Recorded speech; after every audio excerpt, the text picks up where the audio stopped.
कवर्धा से बड़ी खबर, छत्तीसगढ़ में गौमाता को राज्य माता घोषित करने की मांग तेज। गौसेवकों और गौ प्रेमी संगठनों ने राज्यपाल और मुख्यमंत्री के नाम ज्ञापन सौंपा।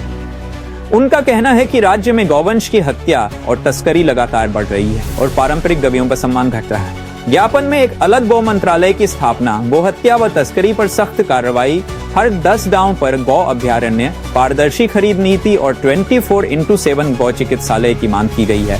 गौसेवकों का कहना है कि इससे प्राकृतिक कृषि को बढ़ावा मिलेगा और ग्रामीण स्तर पर रोजगार सृजन होगा। आंदोलनकारियों ने चेतावनी दी है कि अगर 1 सितंबर तक मांग पूरी नहीं हुई तो कड़ी प्रतिक्रिया होगी। कलेक्टर ने आंदोलनकारियों से चर्चा कर सरकार तक बात पहुंचाने का आश्वासन दिया। यूनाइटेड न्यूज ऑफ एशिया के लिए कवर्धा से राज नामदेव की रिपोर्ट।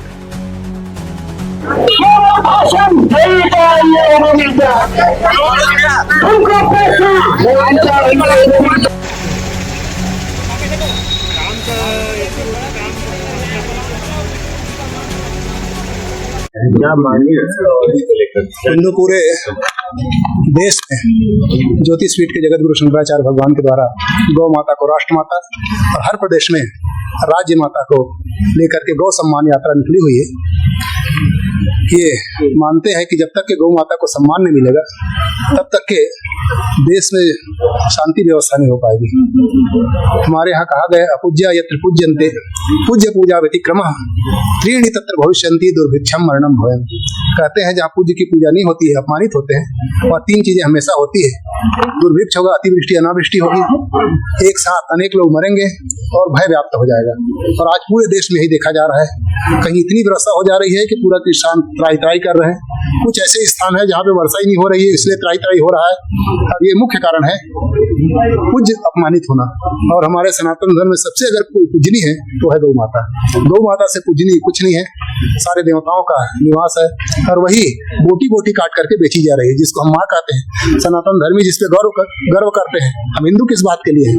हिंदू केवल पूजन करना, केवल तिलक लगाना, केवल मंदिर जाना, क्या हिंदू की ही परिभाषा है? असली हिंदू तो है जो गौ माता को पूजन करता है, गौ पे जो आस्था रखता है, वो असली हिंदू है।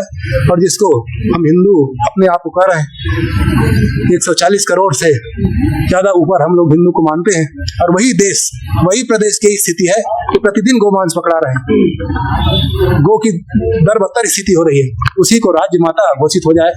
अगर गौशाला भी बना लेंगे, कितने गौ माता आप रख पाएंगे? और गौशाला बना करके भी ये कहा जा रहा है कि कृत्रिम गोधान आपको गर्भाधान कराया जाएगा, तो ये कहाँ तक के उचित है? वो सारे चीजों को लेकर के जब गौ माता राज्य माता का दर्जा मिल जाएगा तो उनका वैसे ही प्रोटोकॉल होगा, उनकी वैसे ही व्यवस्था होगी, वैसे ही उनकी सुरक्षा होगी। उनके लिए गोचर भूमि अपने आप मुक्त हो जाएंगे, उनको रखने की व्यवस्था अपने आप हो जाएगी। गौ माता के जितने संसाधन है वो उपलब्ध हो जाएंगे। बहुत सारे मानसिक रोग अपने आप मिट जाएंगे। प्राकृतिक खेती अपने यहाँ होना प्रारंभ हो जाएगा। और नहीं तो केवल गौ को रखेंगे, गर्भाधान आप कृत्रिम रूप से कराएंगे तो नंदी का क्या होगा? हमारे गौ का मतलब गाय और बैल दोनों को मिल करके गौ मानी जाती है। तो इसी को लेकर के गौ माता को राज्य माता का दर्जा दिलाने के लिए मुख्यमंत्री और राज्यपाल के नाम ज्ञापन कलेक्टर के माध्यम से आज देने आए हैं।